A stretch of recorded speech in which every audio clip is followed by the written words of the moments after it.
The book is called The Imposters: How Republicans Quit Governing and Seized American Politics. The basic thesis is that the Republican Party is different from the Democratic Party in one very specific way. They are post-policy. Whatever they may have been in the past or whatever they may have been driven by in the past, the key insight you need for understanding them today is that they are not working on policy anymore. They are not working on governing. They're working on power. They're working on messaging. They're working on all sorts of other things that benefit themselves. But governing, policy, running the country, not a functioning dynamic inside their party at all. And a post-policy party uninterested in governing is, of course, a very nice, very empty vessel that can, with shocking ease, be taken over by, say, a demagogue with no goals beyond his own power and ego.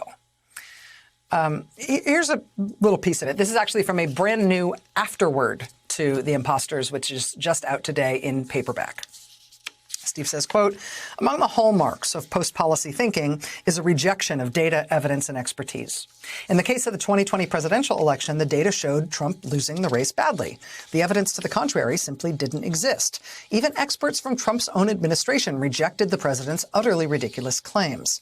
Indeed, Christopher Krebs, the nation's top cybersecurity official at the Department of Homeland Security, celebrated the fact that the elections were the most secure in American history and were untainted by irregularities.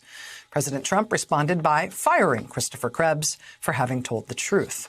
When even Attorney General William Barr said the Justice Department couldn't find evidence of systemic fraud, Trump parted ways with him, too.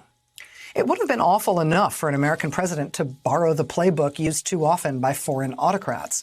But the calamity was made vastly worse by his party's willingness to endorse Trump's Democratic assault. With limited exceptions, congressional Republicans cheered the president on while he tried to overturn the results of his defeat, unmoved by Trump's apparent madness and the toll it was taking on the integrity of the country's institutions.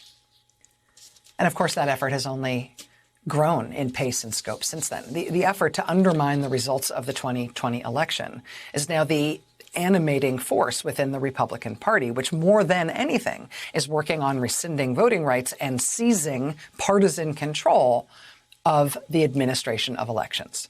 And it shows no sign of slowing down, quite the contrary. But here's one other important point Steve makes in his book. And this is part of why I love Steve and have worked with him for so many years, since literally we were kids. At least I think of us as kids. He also writes about the fact that it is not inevitable that the Republicans are a post-policy party. It is a choice they are making. And you can prove it. Steve says, quote, it would be a mistake to assume Republicans are incapable of effective policymaking.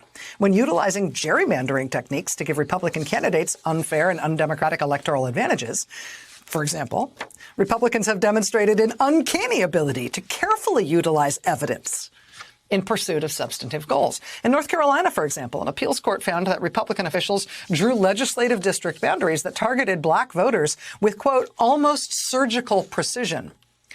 It was part of a racist scheme to undermine democracy, but it was also a reminder that when Republicans are willing to set their minds to it, they are able to roll up their sleeves and do substantive work in pursuit of their goals. Their goals are sometimes abhorrent, but the party at least has the capacity. Well, what they're good at is acquiring and maintaining power. And that is really their only principal focus, their principal goal.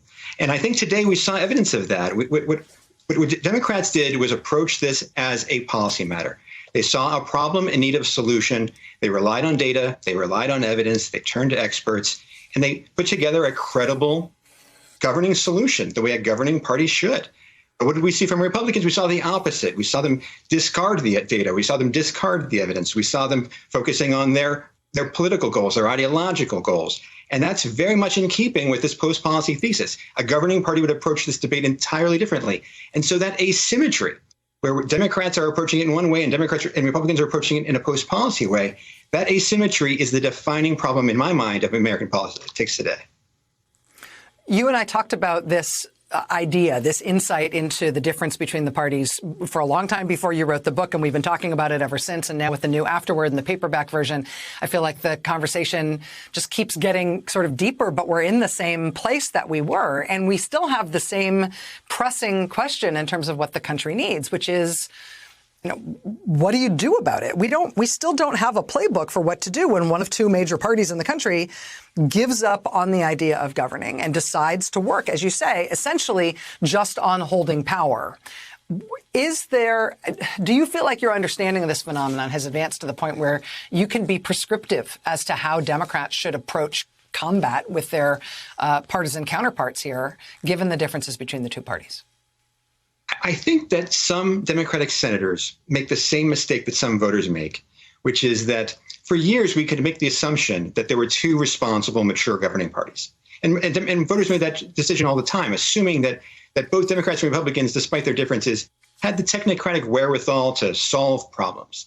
And the point I try to emphasize in the book is that assumption is badly in need of reexamination, because to assume that Republicans are a governing party is to overlook this radical transformation that we've seen in the party over the course of the last 12 years. And so when I see some Democratic senators, people like West Virginia's Joe Manchin, they make this assumption, they're sticking to this old-fashioned assumption that Republicans are the same as they were. They're not. They've made this transition to being a post-policy party. And by that, I mean they've abandoned the pretense that policymaking, the substance of policymaking, matters altogether. But not one Republican voted in favor of even allowing debate on the legislation. Put another way, all 50 Republican senators voted no. While states are back home working hard to suppress the vote, or certain votes, should we say, there's not a Republican in the Senate who wants to even allow a debate on this topic. Since January of this year, just since January, at least 14 states have enacted 22 new laws that restrict access to voting. And right now, there are at least 61 bills with restrictive provisions moving through 18 other state legislatures.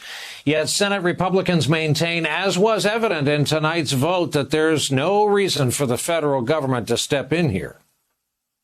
There is no effort in any state in America to suppress votes based upon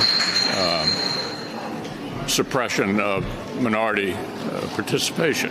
What this is really about is an effort for the federal government to take over the way we conduct elections in this country. It is a solution in search of a problem. Regardless of what may be happening in some state, there's no rationale for federal intervention.